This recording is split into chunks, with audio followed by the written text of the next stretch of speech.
नमस्कार फ्रेंड्स, मैं मनोज महेश्वर एंड स्वागत है आपका हमारी शो में। इसका नाम है इंडियाज़ अपकमिंग सुपरस्टार्स। और ऑन पब्लिक डिमांड और एमएफआई टीम की डिमांड पे दिलीप प्रांजपे जी हम सबके बीच एक बार फिर, और ये आते रहेंगे, जो कि जितने बार ये आएंगे इतने बार उतने ही बार हमारे देश को और अपकमिंग टैलेंट्स को बहुत कुछ सीखने को मिलेगा। और Dilip Paranjape ji MFI achiever, MFI screen writer, और इनकी एक मोस्ट अवेटेड फिल्म रिलीज पे है। शायद 2-4 दिनों के अंदर वो फिल्म हंगामा ओटीटी पे रिलीज होगी। फिल्म का नाम है जीवन ज्योति।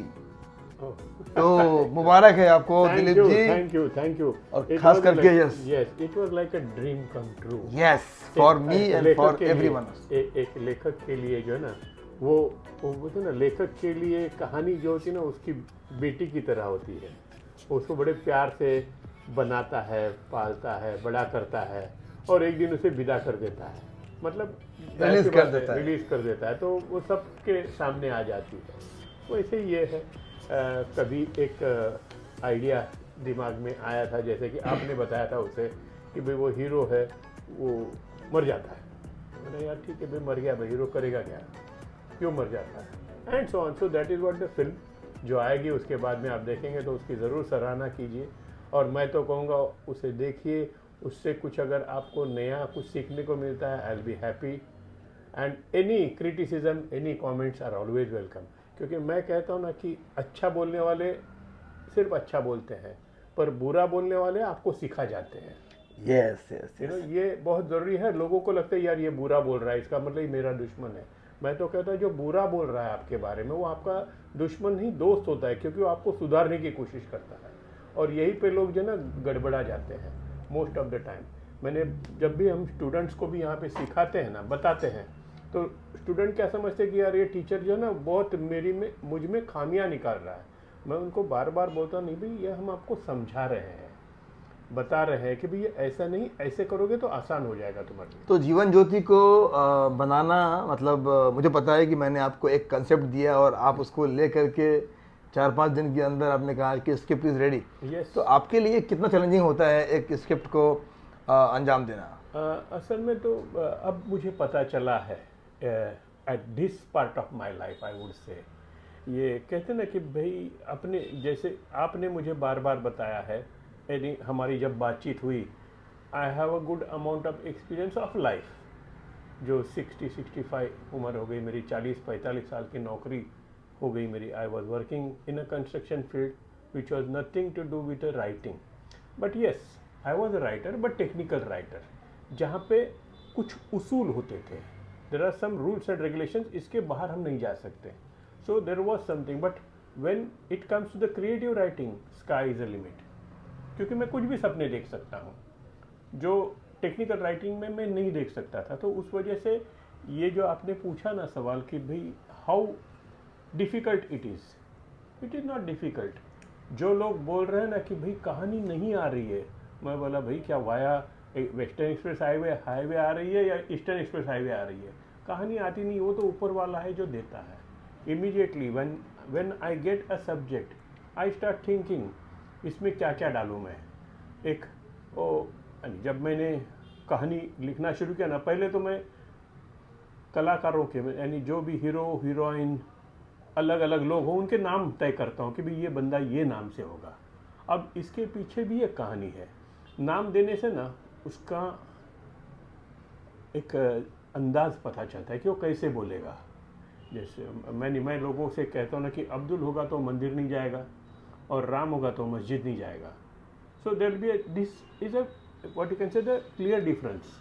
जोसेफ होगा तो जाहिर सी बात है क्रिश्चियन नाम है तो वो चर्च जाएगा। तो इस तरह से ये चीज़ें होती है। और उसके बाद में नाम से, अब जैसे कि ना वो पांडु, बम्बईया ज़बान में पांडु नाम जो है ना वो हवालदार का होता है, पांडु हवालदार। तो जाहिर सी बात है पांडु नाम का जो है ना वो नॉर्मली बॉस नहीं होगा। अभी सर अभी हमारी बहुचर्चित वेब सीरीज पंचरत्न एपिसोड नंबर 4 के भी राइटर दिलीप जी हैं। तो मेरे ख्याल से पिछले 1 सालों में मुझे लगता है कि बहुत कम ऐसे होते हैं राइटर जिनके इतने ड्रीम पूरे होते हैं, और खास करके दिलीप जी की मेहनत है, सच्चाई, ईमानदारी है, डिवोशन, डेडिकेशन, पैशन है कि पिछले 1 सालों में न जाने कितने कहानियाँ इन्होंने लिख डाले हैं। और सब मतलब जितनी कहानियाँ इन्होंने लिखा है उतना ज़्यादा ही हमें काम भी मिलना शुरू हो गया है। और इस साल तो और चैलेंजिंग ईयर हमारे लिए है, क्योंकि हम लोगों ने हंगामा की तरफ से 100 शॉर्ट फिल्म मिला है MFI को, और इसमें न जाने कितने हमें एक्टर्स चाहिए, कास्टिंग करना है, music and everything. But at the same time ये 100 फिल्में तब पूरी होंगी जब ये 100 कहानियाँ, 100 script, 100 screen play, dialogues writing सारा कंप्लीट होगा, और इन सब की जिम्मेदारी है दिलीप जी के ऊपर। श्योर। और मुझे पता है कि ये जल्दी पूरा हो जाएगा ये भी। मैं तो कहूँगा ना कि जब भी मुझे अभी मुझे पता चल रहा है इस बात का, ओ नहीं यार मूड नहीं आ रहा है आज, मतलब मूड तो कहीं से नहीं आता है। और जैसे मैं बोलता हूँ ना कि खुशी, happiness is not the thing, ऐसी कोई चीज़ नहीं ये लो भाई ये आपकी खुशी है भाई। उसी तरह से मूड वो ऐसे कहीं से नहीं आता है, वो आपके अंदर होना चाहिए। Yes I am having a passion, I should write, why not now. इस तरह से ही वो हो सकता है, और फिर वो सिलसिला शुरू होता है। और वहाँ से देखो हम एक ट्रैक तय करते हैं कि ये कहानी ऐसे जाएगी, you can say start to end. एक बार तय हो गया, उसके बीच की जो उस बीच का जो सफ़र है, यानी अगर मैं तो सबसे कहता हूँ जो हमारे स्टूडेंट आते हैं ना, तो मैं कहता हूँ देखो there are about 4 to 5 steps in any movie. Actor का जन्म होता है, मतलब कैरेक्टर का जन्म होता है जब कहानी शुरू होती है, उसको दिखाया जाता है he is in happy mood, खुश है, वो तकलीफ़ में आता है, डिफ़िकल्टीज़ जो भी होगी, तो वो हमारी कहानी का नायक बन जाता है अपने आप। उसके बाद में वो तकलीफ़ को जो है ना वो क्लियर करता है, या तो वो तकलीफ़ से बाहर आता है, वापस वो अपने हैप्पी मूड में चला जाता है। तो ये 4 स्टेप्स जो है ना, अगर हम एक बार समझ पाए कि हमको ये 4 स्टेप से ही लेके जाना है, उसको ज़रूरी नहीं है को 5वीं स्टेप्स तो होगी नहीं है, क्योंकि हर आदमी के जीवन में 60 साल की उम्र में उसके 60 प्रॉब्लम नहीं आएगा, एक आध दूसरा ही प्रॉब्लम आएगा जिससे वो उभर आएगा। लेकिन दिलीप सर ये बताइए कि आप खुद एक अच्छे एक्टर भी हैं, तो क्या हम ये मानें कि आप चूंकि राइटर भी हैं और आप कहानी को समझते हैं, डायलॉग को समझते हैं, शब्दों को समझते हैं, इसीलिए बहुत अच्छा अभिनय भी आप कर पाते हैं? यस, यहाँ पे तो मैं एक बात जो मैं सब हमारे जितने भी MFI में स्टूडेंट्स आते हैं जिनके साथ में मैं बातचीत करता हूँ, मैं तो सबसे कहता हूँ पहले तो शब्दों को समझो। यस। या तो मैं कहता हूँ ना कि जब भी आपको स्क्रिप्ट मिला है, जैसे हमारे सेट पे लोग आते हैं, मैं बोलता हूँ उनको भाई पूरी स्क्रिप्ट पढ़ो, बोलते नहीं मेरे तो 2 ही डायलॉग है। बोला नहीं भाई एक्शन तो आपकी इम्पोर्टेंट नहीं है, रिएक्शन बहुत ज़्यादा इंपॉर्टेंट है। Yes yes. क्योंकि होता क्या ना, को सामने वाला क्या बताए, मैंने तो मेरा काम कर दिया, अब मैं तो कुछ भी बोल ले। इस टाइप पे जब बंदा खड़ा होता है ना, तो डायरेक्टर देखता रहता है कि भाई ये चेहरे पे कुछ भाव नहीं ला रहा है।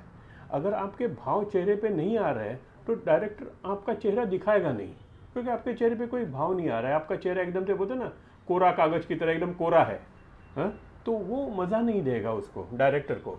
तो आपको वो तभी फुटेज देगा जब आपके चेहरे पे रिएक्शंस आ रहे हैं, कि सामने वाला दुख में है तो आप थोड़ा सा फील करेंगे, दुख चेहरे पे ला सकेंगे, खुशी है तो खुशी ला सकेंगे, थोड़ा सा डर है तो डर ला सकेंगे कि भाई वो अगर सिचुएशन वैसी है, डरावनी सिचुएशन है, तो चेहरे पे वो आना चाहिए। जो मैंने देखा ना कि लोग क्या बोलते हैं, मेरे तो 2 ही डायलॉग है, ये तो बाकी के 5 लोग ही, बाकी सारी स्क्रिप्ट वही लोगों ने भरी है। इसका मतलब ये है कि एक एक्टर को पूरा कहानी पता होना चाहिए। बिल्कुल नहीं, या तो समझो वो सीन जो है, वो सीन पता होना चाहिए। बिल्कुल, start to see every scene is a one story. Yes. It starts and it ends, somewhere it starts, somewhere it ends. इसका मतलब वो एक कहानी है, तो वो कहानी आगे ले जाने के लिए जो भी 5-10 डायलॉग है, उसमें से उसके सिर्फ 2 ही डायलॉग होंगे। जाहिर सी बात है पूरी कहानी वो बोलेगा तो वो तो मोनोलॉग हो गया, वो भी नहीं होगा ना। 2 मिनट का डायलॉग किसी का नहीं होता है, कोई भी। आजकल की टीवी सीरियल देखिए, फिल्में देखिए, डायलॉग बोला, रिएक्शन हुआ, फिर एक्शन हुआ, रिएक्शन हुआ, इस तरह से। तो इसके लिए मैं तो कहता हूँ ना कि लंबा डायलॉग तो होगा नहीं, 2 या 3 लाइनों का डायलॉग होगा। इसका मतलब है 3 से 5 वाक्य, सेंटेंसेस जिसे अंग्रेजी में बोल सकते हैं, वो होंगे। तो वो उसके लिए आपके सिर्फ 5 वाक्य है, बाकी के सब मिला के आपके पूरे सीन में अगर 50 वाक्य तो 45 सेंटेंसेस आपको रिएक्शन देनी है। पर वो रिएक्शन आप तब देंगे जब वो पता होगा, सेंटेंसेस पता हो, या वो कहानी कहाँ से कहाँ जा रही है।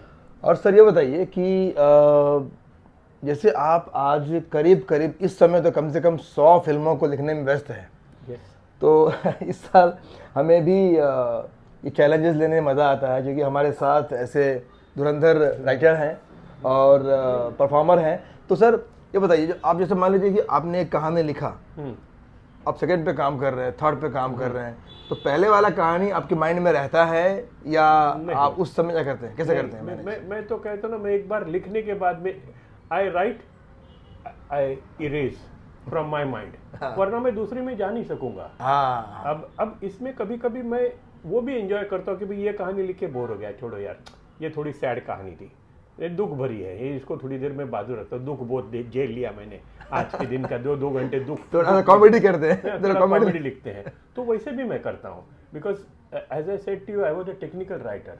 मैं होटल्स के बारे में लिखता था, शॉपिंग सेंटर्स के बारे में लिखता था, रेसिडेंशियल बिल्डिंग्स के बारे में लिखता था। तो होता क्या नहीं यार, होटल में लिख लिख के बोर हो गया यार, चलो शॉपिंग सेंटर का कुछ लिखते हैं। उसी तरह मैं तो कहता ना कि कहानी में आप 2 मिनट में घुस सकते हैं, 2 मिनट में बाहर आ सकते हैं, इफ़ यू फील लाइक।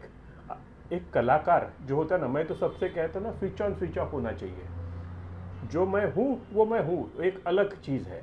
हाँ, उसमें मैं मेरी निजी ज़िंदगी में मैं एक्टिंग नहीं करता।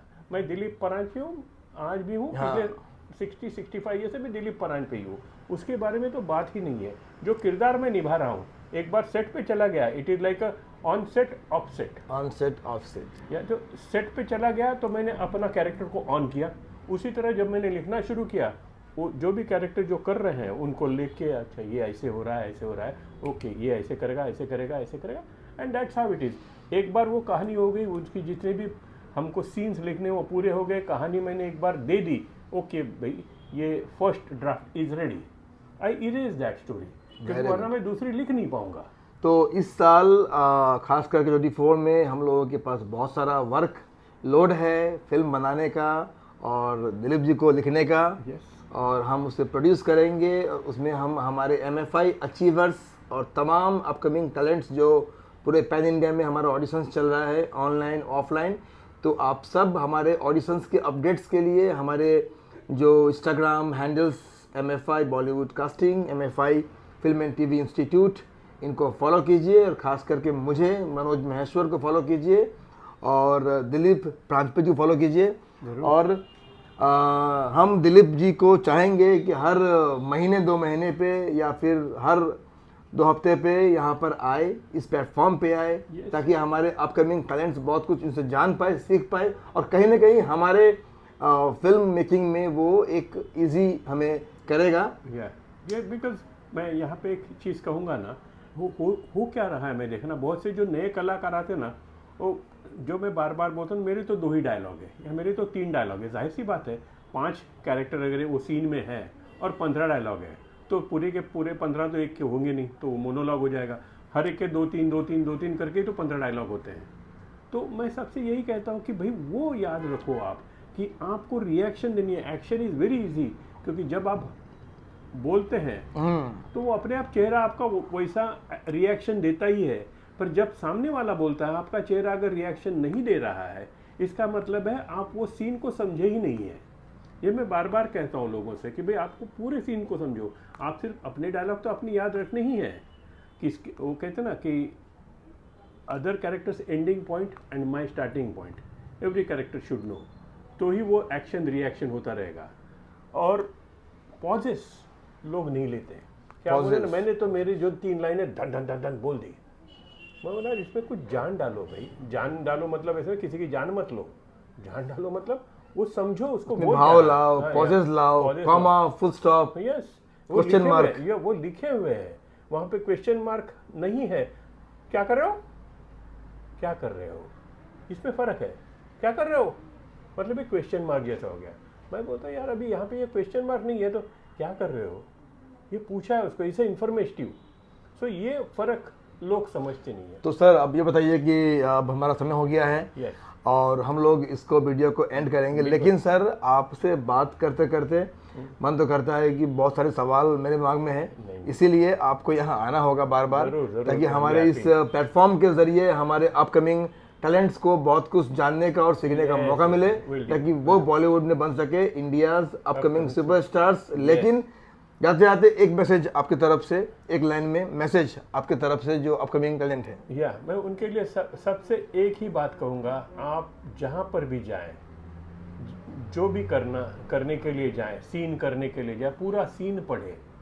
आपके डायलॉग तो आप पढ़ेंगे ही, दूसरों के भी डायलॉग पढ़ें और वो सीन कहाँ से कहाँ ले जा रहा है वो देखें, तो आपको पता चलेगा और आप मज़ा ले पाएंगे उसमें। Thank you so much Dilip ji, thank you so much for coming here. Yes. और हम इसके बाद कल मिलेंगे एक और नए उभरते कलाकार से, चाहे वो एक्टर हो सकता है, सिंगर हो सकता है, और हम जान पाएंगे अब कौन आने वाला है इस मंच पे, India's upcoming superstars. Thank you so much, thank you, good day. Good day, thank you.